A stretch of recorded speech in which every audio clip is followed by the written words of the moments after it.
it's 𝐀𝐁𝐎� and welcome to another Sliptember video.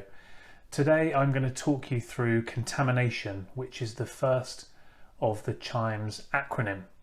CHIMES, C-H-I-M-E-S, the 6 reasons why people slip.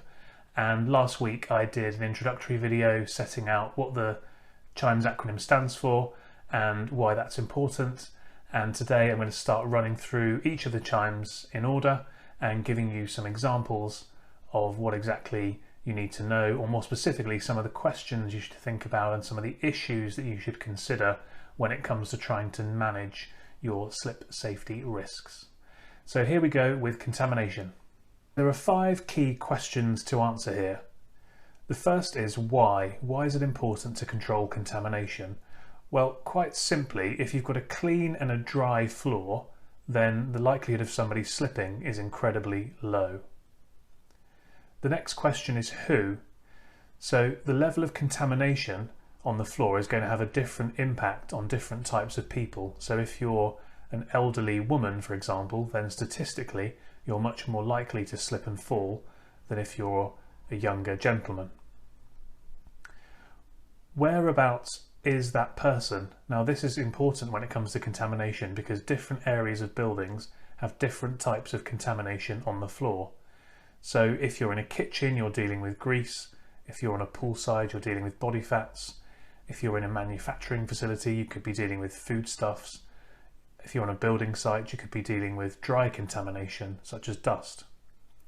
That brings us on to what. So what is the contaminant? Now often we think of someone slipping on water, and of course that does happen, but actually there are lots of other types of contamination as well. I've listed a few, but we mustn't forget there are dry contaminants and semi-solid contaminants as well as simple liquids. And finally, how. So how is that contamination getting on the floor? Now it's well and good to think, well, contamination's on the floor in the form of a puddle. But actually, what about if you're in a reception of a building and the floor is perfectly dry? Does that mean that nobody's going to slip? Well, actually, contamination can be trafficked into the building in all sorts of ways. It doesn't have to be present on the floor.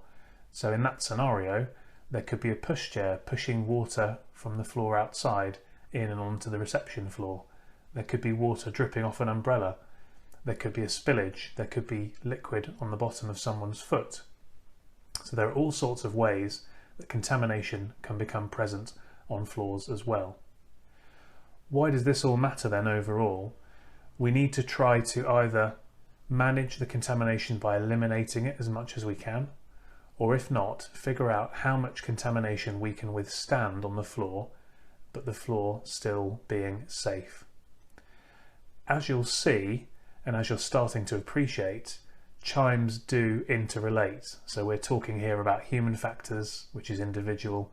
We're talking about environmental factors.